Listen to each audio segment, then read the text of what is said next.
Clue Studios में मैं शिवांग सत्य गुप्ता। रवीश, बात करेंगे आज हम लोग एक ऐसे सेंसिटिव टॉपिक के ऊपर जिसके बारे में बात बड़े पहले हो जानी चाहिए थी। बात है कि क्या हिंदू गॉड्स का जो हमारा मान सम्मान भारत में होना चाहिए उसके लिए अप्रोप्रिएट लॉ है या नहीं। आपका क्या कहना है? आप स्टडी कर रहे थे, सुबह से मैं भी पढ़ रहा था।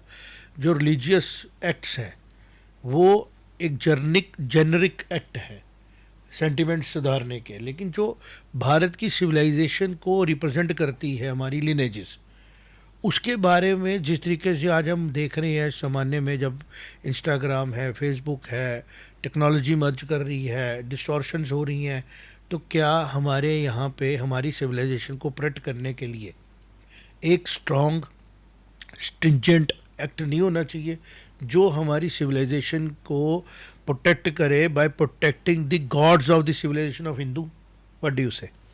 बिल्कुल। देखिए, जिस तरीके से हमने कॉकरोच पार्टी के जो सारा प्रोटेस्ट चला उसमें हमने देखा कि जो हिंदू देवी देवताएं या हिंदू आस्था को जिस तरीके से ठेस पहुंचाने की कोशिश की गई, या इसके अलावा भी अगर मैं बोलूं कि ओवरऑल भी अगर देखा जाए कि हिंदुओं की आस्था को बड़ी आसानी से आहत करा जाता है। इसका ये रीज़न है कि कोई कानूनी प्रावधान नहीं है इस तरीके का कि जिसमें कि जो देवी देवता है उनकी संरक्षण या उनके खिलाफ अपशब्द बोलने पे आप कोई डायरेक्ट एक्शन ले सकते हैं। अभी के हिसाब से अगर देखें तो ये प्रूव करना पड़ता है कि किसी की धार्मिक आस्था को चोट पहुंची है, तो वो प्रूव करने के अलावा, क्योंकि देखिए भारत जो है, भारत एक हिंदुस्तान जो है हिंदुओं का स्थान रहा है। यहाँ सनातन का सिर्फ एक ही देश है पूरी दुनिया में। तो इस देश में मुझे लगता है मूलतः जो कॉन्स्टिट्यूशन भी है, जो यहाँ का निज़ाम है, उसी के अंदर ऐसे प्रावधान होने चाहिए कि कोई भी देवी देवता को अपमानित करने की कोशिश ना करे, या जिस तरीके के शब्द हमने देखे, जो सीजेपी प्रोटेस्ट चल रहा था, स्टेज से ऐसे शब्द बोले गए भगवान राम के लिए, माता सीता के लिए, वो चीज़ें जो है वो उन चीज़ों पे मेरे को लगता है कि उस जो जो आपने बात उठाई आज, काफ़ी मुझे लगता है कि कनेक्ट करेंगे लोग इस बात से कि एक कानूनी प्रावधान होना चाहिए जहाँ पर कि जो डाइटीज़ है उनके राइट्स भी होने चाहिए, और उनको कोई उनके खिलाफ कोई या उनको कोई बेइज्जत करने की कोशिश ना करे। देखिए, जैसे मैं ये बात कर रहा हूँ, इसके पीछे का हमारा रिसर्च ये है। गॉड्स को पहले हम समझते हैं, रिलीजन्स को भी समझते हैं। तो गॉड्स होते हैं जो हम लार्जर देन लाइफ देखते हैं अपनी आंखों से, कि आम इंसान जो काम नहीं कर पाता है, सोच नहीं पाता है, उसको आम इंसान समझता है कि ये हेवनली ब्लेसिंग लेके कोई सोल आई है, तो that comes under the thought of God. जैसे लोगों की आस्था बन जाती है अपने गुरुओं पे, बन जाती है ना, गुरुओं पे बन जाती है। जैसे क्राइस्ट पे बन गई कि कहा गया कि उनका जन्म नहीं हुआ है वेस्ट में कहीं पे, उनका जब जो जगह है, जैसे वेटिकन में माना जाता है कि उनका एपी सेंटर है, ऐसे अरब में माना जाता है कि इस्लाम के एपी सेंटर्स हैं। इसी तरह भारत में हर चीज़ जो है वो हाईली क्लियर और जिसको बोलते हैं ना डॉक्यूमेंटेड है। मैं बात कर रहा था, जब मैंने इस बात पे काम शुरू किया तो मेरे सामने 50 गोत्रों के नाम आए हैं जो भारत में, जिनको हम बोलते हैं ना कि हमारे कुल देवता हैं। तो अत्रि, अग्निसार, अगस्त्य, भार्गव, भृगु, पुलव, जैसे हमारा अपना हमारा गोत्र पोल है, तेरा भी गोत्र होगा जिस नाम से तेरी घर में पूजा होती है, तुम्हारे कुल देवता कुल गुरु होते हैं ना। तो they are the family ancestors, they are not merely gods जिनको हम लोग फेथ पे मानते हैं। They are the ancestors of the people who are born in Hindu religion. Hindu सनातन परिवार में अगर कोई पैदा होता है तो उसके एंसेस्टर्स उसके देवी देवता होते हैं जिनकी ब्लड लाइन लेके वो चल रहा होता है। लेकिन जब हमने रिलीजियस लॉज को समझा, वहाँ पे सिर्फ प्रोविजनिंग है जैसे रिलीजन के नाम पे। अब जिस तरीके से अगर कोई मेरे रिलीजन पे बात बोलता है तो पहले प्रूव करना पड़ेगा मेरा सेंटीमेंट हर्ट हुआ या नहीं हुआ, ठीक। लेकिन अगर मेरे पिताजी को कोई गाली निकाले, मेरी माताजी को कोई गाली निकाले, तो मेरे राइट्स डिफरेंट है ना। बिल्कुल। लेकिन जो भारत में गॉड्स हैं, जो सनातन के गॉड्स हैं, वो हमारे एंसेस्टर्स ही हैं और वो डॉक्यूमेंटेड है। तो क्या हमारे देवी देवताओं को एट पार विद हमारे पेरेंट्स प्रोटेक्शन नहीं होनी चाहिए इन कॉन्स्टिट्यूशन, या हम वेट करें कि किसी की आहत हो रही है तब तक हम उनकी इंसल्ट बर्दाश्त करें? हम अगर 1 करोड़ बच्चे हैं उनके, तो 1 करोड़ में से एक का भी दिल दुखी हो जाए तो उसका राइट सेम है ना? बिल्कुल। और फिर कोर्ट डिसाइड करे, मैं तो प्रूव करूंगा ना। जैसे अगर सपोज करो हमारे 40 गोत्र हैं, तो 40 गोत्रों के जो हमारे ऋषि हैं, उनके जो देवी देवता है, उनके जो सिस्टम जो मैं देख रहा था ना सारा, तो ये सारी संतानें ब्रह्मा जी से आई हैं, ठीक। और ब्रह्मा जी जो है वो विष्णु से उत्पत्ति पाए हैं आदि काल से। तो भारत की जो सनातन सभ्यता है उसके जो गॉड्स है ना, they are unique and hence their मान सम्मान एंड सेंक्टिटी इज यूनिक। तो भारत का टाइम आ चुका है कि कॉन्स्टिट्यूशन में इसकी प्रोविजनिंग लाना जरूरी है, बहुत जरूरी है। कारण क्या है कि पूरे विश्व में हिंदुइज्म का जो सनातन का हमारा ओरिजिनेशन हुआ है वो हिमालय से शुरू हुआ और कन्याकुमारी तक उसका विस्तार हुआ। तो एक्चुअली में तिब्बतियन प्लेट्यू जिसको हम बोलते हैं ना, शिव का स्थान है वो, कैलाश। और फिर वहां से जो ट्रिब्यूटरीज नीचे निकलती है गंगा के रास्ते, हम मानते हैं कि उन्हीं जगहों से भारत का जो है सनातन सभ्यता का स्टार्ट हुआ है। और ये सभ्यता इसी लैंड को बिलोंग करती है। डॉक्यूमेंट्स में भी अब आहिस्ता आहिस्ता हमारी चीज़ें कनेक्ट हो रही हैं। अब जब ये प्रूव हो चुका कि भारत का एंसेस्ट्रल कनेक्शन जेनेटिकली इसी लैंड पे लोकेट होता है, तो जो हमारे एंसेस्टर्स हैं उनके लिए भी एट पार विद बाकी फेथ के साथ अगर रखा गया है, तो 1947 में जब भारत आज़ाद हुआ तब समझ में आता है। लेकिन जब अब साइंस टेक्नोलॉजी तरक्की कर गई, अब जब डीएनए टेस्टिंग हो गया ना, अब तो सवाल ही नहीं पैदा हुआ, आयरन इमेजिंग थ्योरी तो खत्म ही हो गई ना। तो मेरा ये टाइम होगा कि ये टाइम आ चुका है जब भारत के अंदर के जो हमारे गॉड्स हैं, डाइटीज हैं, कुल देवता हैं, कुल गुरु हैं, 33 करोड़ के 33 करोड़ छोड़ के और भी जितने भी हैं, इन सब की protection with respect to their जिसको हम बोलते हैं ना sanctity is a must now, ताकि कोई भी आदमी जो इस धरती को बिलोंग, जिसका फेथ इस धरती को बिलोंग नहीं करता है, वो उनके प्रति अपशब्द, अपमान या किसी किस्म की गुस्ताखी ना करे, क्योंकि वो देवी देवता इस लैंड को बिलोंग करते हैं और इस कॉन्स्टिट्यूशन के अंडर वो प्रोटेक्ट होते हैं। एक नॉर्मल रिलीजियस सेंटिमेंट वाला जो एक्ट है वो सूटेबली जस्टिस नहीं करता है। मैं चाहता हूं तो इसके ऊपर थोड़ा और एलैबोरेट करें। जी बिल्कुल। जिस तरीके से जिस समय ये कानून लाए गए, उस समय जो जिस तरीके से इस इलाके के सारे जो व्यवस्था थी वो थोड़ी सी डिफरेंट थी, क्योंकि जो सरकारें थी, नए नए हम जो निकले थे, हम अंग्रेज़ों के शासन से निकले थे, तो जो जिस तरीके से ये कानून बने वो एक प्री मैच्योर टाइम था। लेकिन आज जो इवॉल्व टाइम है इस समय में, तो मुझे लगता है कहीं ना कहीं जो है इनको रिविजिट करने की ज़रूरत है, इन कानूनों को। और इन कानूनों को दोबारा से मुझे लगता है, क्योंकि जो प्रेजेंट सिचुएशन में कभी भी ये कोई एक बहुत ही बड़ा एक, देखिए ये कानून हम सिर्फ रिस्पेक्ट की बात नहीं कर रहे हैं, हम देश की जो कानूनी व्यवस्था है उसको स्टेबल रखने की भी बात कर रहे हैं। क्योंकि कल को देखिए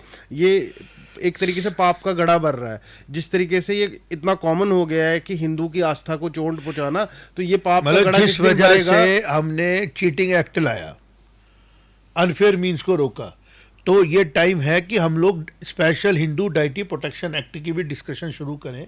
कारण क्या है, हमारे डाइटीज हमारे आदर्श है, उनके कैरेक्टर को हम एम्बाइब करते हैं। मंदिर का मतलब होता है कि आप अपने मन के अंदर उस देवता की तस्वीर बिठाओ, जैसे हम राम जी को श्रद्धा करते हैं, फिर राम जी की तस्वीर हमने अपने मंदिर के अंदर बिठानी है और उनको सोचना है कि वो एक पिता के रूप में क्या किया, एज ए बाल रूप में क्या किया, उनकी लीलाएं क्या हैं, ताकि हम उनके करेक्टर को इम्बाइब करके कंटिन्यू करें। इट इज़ लाइक जगेरन लगाना, इट इज़ लाइक ट्रेनिंग। तो आज भारत की जो सभ्यता है उसकी प्रोटेक्शन के लिए अगर हमारे पास कोई कानूनी प्रोविजन ही नहीं है, it is at par with others जो कि यहाँ पे इंपोर्ट होके आए। तो जस्टिस थोड़ी है उसके साथ, क्यों? What do you say? बिल्कुल जैसे वेटिकन में जो चीज़ें इंजॉय की जाती हैं बाय क्रिश्चियनिटी, अरब में जो इंजॉय की जाती हैं बाय इस्लाम, तो भारत में एड पार हो अगर सनातन, तो जस्टिस नहीं ना सनातन के साथ। भारत के कॉन्स्टिट्यूशन में अगर प्रोविजनिंग नहीं है तो अमेंडमेंट करके वो लाने की जरूरत है। हमें एक्ट चाहिए। 70-80 करोड़ जो बिलीवर्स इन सनातन सभ्यता है, इन देवी देवताओं के आदर्श के रूप में वो अपनी ज़िंदगी अपनी जीविका लेते हैं। और सबसे बड़ी बात क्या है कि सनातन पद्धति में हमें किसी को अपने धर्म में लाने के लिए कोई प्रोविज़न ही नहीं है कन्वर्ट करने का। जो बाय बर्थ इस धर्म में इस आस्था में पैदा होगा वो दूसरे धर्म में जा सकता है, क्योंकि वहाँ पे प्रोविजनिंग है कि आपकी आस्था आप छोड़ के हमारे पास आ सकते हो। हमारे पास तो सारी आस्थाओं के लिए प्रोविजनिंग है। अगर कोई इंसान चर्च में जाता है और अगर वो क्रिश्चियनिटी को नहीं अडॉप्ट करता तो वापस आने में उसको कोई नहीं बोलता है कि तूने पाप कर दिया या तू कर नहीं सकता। तो इसलिए क्योंकि ब्रह्म भी सनातन में प्रोविजनिंग है कि गॉड को हमने निराकार रूप में देखना है, गॉड को हमने साकार रूप में देखना है। रिचुअल्स हैं, आप तामसिक हो, आप तामसिक भोजन करो तब भी आप हिंदू हो। आप सात्विक हो, आप सात्विक जीवन शैली जियो तब भी आप सनातनी हो। आप राजस हो, अब तब भी जीवन शैली जी सकते हो, सनातनी हो गया। कि अगर कोई बंदा नॉन वेजिटेरियन एंजॉय करता है, नमक खाता है, तला हुआ खाता है, तो वो राजस, वो तामसिक हो गया। वो शराब पीता है, तामसिक भोज, लेकिन वो रहा तो सनातनी। अगर कोई आदमी आता है जी नहीं मैं तो नमक खाऊंगा, मैं तो नॉर्मल मिक्स वाला खाना खाऊंगा, राजस हो गया। एक बोलता है नहीं जी मैंने बिल्कुल नेचुरल फूड खाना है, ना नमक खाना है, ना मैंने प्याज खाना, मतलब नेचुरल जैसी चीज़ें उगरी है वैसी ही खाऊंगा, वो सात्विक भोजन खा रहा है। तो तीनों को सनातन में प्रोविजनिंग है, उनको कुछ भी चेंज करने की जरूरत नहीं है। लेकिन इस पूरे सनातन सभ्यता को अगर हम लोगों ने प्रोटेक्ट एज नहीं किया डाइटी के रूप में, कोई डाइटी को अगर हम लोग किसी स्टेज से गुस्ताखी करने देंगे तो इसका मतलब आने वाले समय में जो उसके फॉलोअर है सिंबॉलिकली वो उसकी तरफ ध्यान ही नहीं देंगे। जैसे राम जी के बारे में अगर कोई बात बोले तो उसको ये नहीं लगना चाहिए कि at par with other religion है। Ram ji is a god and वो एंसेस्टर है हमारे सूर्यवंशियों के। तो जैसे मेरे पिताजी मेरे दादाजी परदादाजी है, तो दोनों के राइट सेम कैसे हो गए? अब जैसे तेरे फैमिली के हेड है, तेरे लिए उनकी सेंटिमेंट्स अलग है ना, मेरे लिए अलग है, तो मैं बेशक उनको प्यार करता हूँ, बेसिकली हमारा रिलीजन सेम है, मेरे भी है, लेकिन जो तेरे को राइट्स मिलते हैं उनको प्रोटेक्ट करने के वो तो मुझे नहीं ना मिल सकते। तो एक कम्युनिटी के एंसेस्टर को कुछ बोलना और फिर बाद में कहना ये तो जी मैंने नहीं किया, मैंने तो गवर्नमेंट को कहा है, भाई तुमने यूज ही नहीं करना है। ऐसे कानून की प्रोविजनिंग मुझे लगता है अभी टाइम आ चुका है जो होनी चाहिए। बिकॉज हमारे देश जैसे पद्मावती मूवी बनी, वो हमारी बुआ रानी होती है। जैसे जो लोग मेरे से सहमत होंगे उनको ये बात समझ आएगी, हमारे कुल देवता होते हैं, हमारी बुआ होती है हमारी देवता की बहन, जो अपने कुल की रक्षा के लिए कुर्बानी देते हैं, अपने आप को सती हो जाते हैं, या कभी भी किसी स्टेज पर उन्होंने अपना अपनी अपनी अपने आप को जिसको बोलते हैं ना सेक्रीफाइस किया होता है। तो हम उनको ही पूजा करते हैं उसी रूप में कि आप हमारे परिवार की रक्षा करोगे, आप हमारे परिवार पे कृपा करोगे, जैसे हमारे बुजुर्ग करते हैं। अब उनके प्रति कोई अगर अपशब्द बोलता है या उनका कोई मजाक उड़ाता है तो एक्ट क्या हमारे पास नहीं है कोई एक्ट। तो हमारा यही ऑब्जर्वेशन था कि ये बहुत ज़रूरी है इस चीज़ को लाया जाए और इस पर भी डिबेट हो। मुझे लगता है हमने अच्छे तरीके से कोशिश की अपनी बात करने की, क्योंकि जो प्रेजेंट रिलीजियस प्रोटेक्शन है या रिलीजियस सेंटिमेंट प्रोटेक्शन है वो बड़ा ओपन अप है, वो स्पेसिफिक नहीं है। हमें हिंदू गॉड्स के लिए स्पेसिफिक चाहिए ताकि ना उनको कोई डिस्टॉर्ट करे ऑनलाइन ऑफलाइन, ना ही उनके बारे में कोई शब्द बोले। क्योंकि अगर 5 साल की सजा की भी प्रोविजनिंग है, नॉन अवेलेबल वारंट है, तो लोग सोचेंगे ना बात करने से पहले, या नहीं सोचेंगे? बिल्कुल। हिंदू राष्ट्र बाद में बताएंगे, पहले हमारे जो देवी देवता जिनकी वजह से सनातन सेलिब्रेट हुआ उनके प्रति कोई अपशब्द यूज ना करे, कोई उनकी डिसरिस्पेक्ट ना करे, उसके लिए कानून होना चाहिए। आपको क्या लगता है? नहीं होना चाहिए? बिल्कुल बिल्कुल होना चाहिए। और मुझे लगता है ये हाई टाइम है कि सरकार को भी इसके ऊपर ध्यान देना चाहिए। जो भारत में जो हिंदुओं के सेंटिमेंट्स है, बार बार जो उनके सेंटिमेंट्स को आहत किया जाता है, और इसके अलावा जो एस्टैब्लिश चीज़ें हैं कि जो भगवान है वो एकदम हमारे पिता, परम पिता की तरह है, वो हमसे कनेक्टेड है और हमारी मान्यता ये है कि वो हमसे बिल्कुल कनेक्टेड है। तो अगर आप उनको उनके बारे में अपशब्द कहते हैं तो एक जैसे तरीके से हमारे पिताजी के बारे में कह रहे पीके मूवी में भगवान शिव को बताया गया कि वो वॉशरूम में गए और इस तरीके से उन्होंने काम किया है। बेसिकली तो उन्होंने हिंदू सेंटिमेंट को एक किस्म का स्टायरिक लिया ना। ये एक्ट इस चीज को बैन कर दे, नहीं कर सकते आप।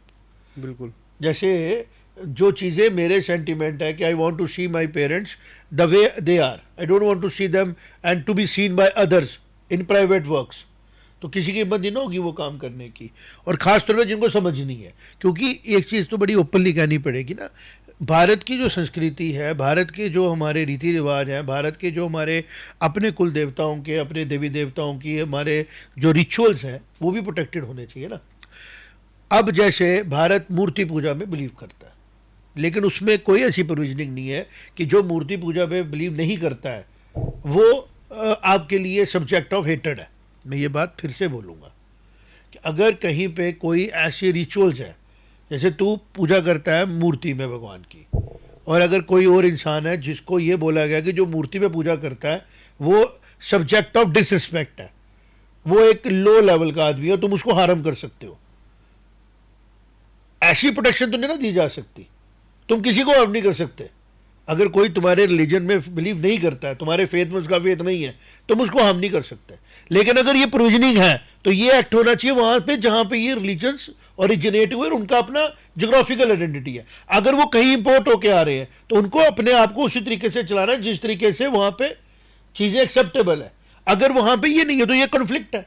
तो अगर उनको प्रोटेक्शन है तो मेजर को तो प्रोटेक्शन पहले चाहिए या नहीं होनी चाहिए। बिल्कुल। और ये बात जुड़ती है फिर जाके एलेबोरेशन में, आगे चल के एंटी कन्वर्जन एक्ट आ जाएंगे, कुछ आ जाएगा, लेकिन सबसे पहले तो ये आना चाहिए प्रोटेक्शन एक्ट आए कि प्रोटेक्ट तो करो, ताकि कोई और मजाकिया कॉमेडियन इस तरीके से बकवास नहीं करो। जो लोग दुखी हो उनके पास भी तो हाथ में कोई शक्ति आ जाए कि हम FIR लगाएं तो किस बेस पे लगाएं। रिलीजन तो बड़ा वेग है, वो तो बहुत लंबी चौड़ी डिस्कशन है, उसके ऊपर नॉन अवेलेबल है, अवेलेबल है, लेकिन अल्टीमेटली कोर्ट में वो फ्री हो जाते हैं, और जब तक कि पब्लिक में ह्यूमन क्राई ना बचे। बट अगर एक्ट सीधे सीधे होगा तो आजकल सीधे सीधे बात हो जाती है, तो दिक्कत नहीं है। मुझे लगता है this is appropriate time and we should introduce, government should introduce Hindu deity protection act.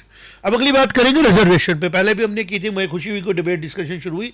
जिस तरीके से युवा पीढ़ी तर्क वितर्क करती है उसी तरीके से अब रिजर्वेशन में बात होना ज़रूरी है कि क्या caste based, birth based reservation जाने का टाइम आ चुका है। मेरा कहना है बिल्कुल आ चुका है।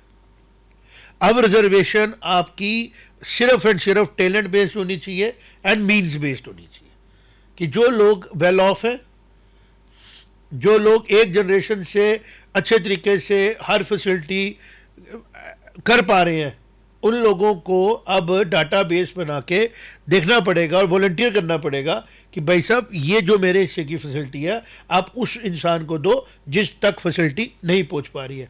रिजर्वेशन को रिव्यू करने का अप्रोप्रिएट टाइम आया है, और ये कॉल ये जनरेशन नई वाली ही ले सकती है, क्योंकि वो खुद अगर बोलेंगे आगे आके कि हम तो वेल ऑफ है पेरेंट्स को, तो आप हमारे लिए रिजर्वेशन का टूल क्यों लाए हो।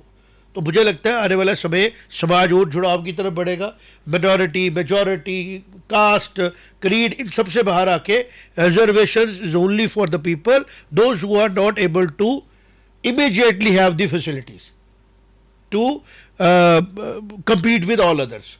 यही होना चाहिए बेस। और जो रिजर्वेशन के ऊपर डिबेट चल रही है, we are in the favour of, as editorial भी हम फेवर में कर रहे हैं, और एज अ कंट्री के फेथफुल होने के तौर पे कि इस देश को इकट्ठा रखने के लिए जो ये डिवीजन का रीज़न है इसको ख़त्म करके इसको इक्वलिटी की तरफ लेके जाने की ज़रूरत है। दो ही डिवीजन रह जाए, एक हैव्स और एक have nots, not on the basis of birth और एनी पर्टिकुलर जिसको identity. I want you to elaborate being a young person. जी बिल्कुल। देखिए, ये मुझे लगता है कि जो जिस कारण ये रिजर्वेशन इंट्रोड्यूस किया गया था डॉक्टर भीमराव अम्बेडकर द्वारा, मुझे लगता है कि ये आउटलिव कर गया है अपनी जो उसकी यूजेबिलिटी थी। क्योंकि वो जो लोग थे, जो लोग उस टाइम प्रताड़ित थे या जो डाउन थे in comparison to the rest of the country, उन वो अब काफ़ी हद तक स्तर पे आ चुके हैं। और हमने देखा कि जो रिजर्वेशन है, रिजर्वेशन के कारण अगर आम नज़र में भी हम देखें, अपने मित्र जो है हमारे हैं या जो हमारे समाज में और लोग हैं उस पर्टिकुलर कास्ट के, वो काफ़ी अपलिफ्ट हो चुके हैं। तो अब जो टाइम आ चुका है वो एक EWS जो economically weaker section of the society है, उनका ध्यान रखने के लिए बात करनी चाहिए। क्योंकि देखिए, गरीबी तभी हटेगी जब ऐसी चीज़ें गरीबों को सच में मिलेंगी। और जो जिस तरीके से अगर आप जो कास्ट बेस्ड रिजर्वेशन है, अगर आप इसको डायरेक्टली नहीं भी हटा सकते हैं तो लेकिन एटलीस्ट ऐसा होना चाहिए कि एक आदमी ज़िंदगी में एक ही बार यूटिलाइज करे उसको। ऐसा नहीं कि वो हर जो स्टेप ऑफ लाइफ है उसका या हर स्टेप ऑफ कंपटीशन है वहाँ पे उसको यूज़ करके वो बिल्कुल जो ओपन कास्ट वाले हैं उनके लिए कुछ बचे ही ना। तो मुझे लगता है कहीं ना कहीं ये जो चीज़ है ये भी एक मैं कहूँगा कि एक फिशर है समाज के अंदर, जिसके कारण कल को माहौल जो है देश का वो ख़राब हो सकता है। क्योंकि अब काफ़ी साल हो गए हैं, काफ़ी एजिटेशनें भी चली हैं, और मुझे लगता है कहीं ना कहीं जब जिस तरीके से कॉकरोच जनता पार्टी के प्रोटेस्ट हुए, जब वो प्रोटेस्ट खत्म हुए तो मैं इंटरनेट पे देख रहा था कि रिजर्वेशन हटाओ अभियान के नाम से काफ़ी हैंडल्स बनने लगे और लोग उनको काफ़ी ज़्यादा सपोर्ट भी कर रहे हैं। और मुझे लगता है कि जो आम जनमानस है या जो जो इवन जो यंग जनरेशन है, जो इन कास्ट की पर्टिकुलर कास्ट की यंग जनरेशन है, वो भी समझते हैं कि ये जो कास्ट बेस्ड रिजर्वेशन है, क्योंकि कास्टिज्म कोई नहीं चाहता। और मुझे लगता है कि जो आखिरी कास्टिज्म का जो निशान है वो ये रिजर्वेशन बच चुका है। और ये रिजर्वेशन को भी आप कास्ट के हिसाब से ना लेके, जो कि अंग्रेजों ने यूज़ किया हमें कास्ट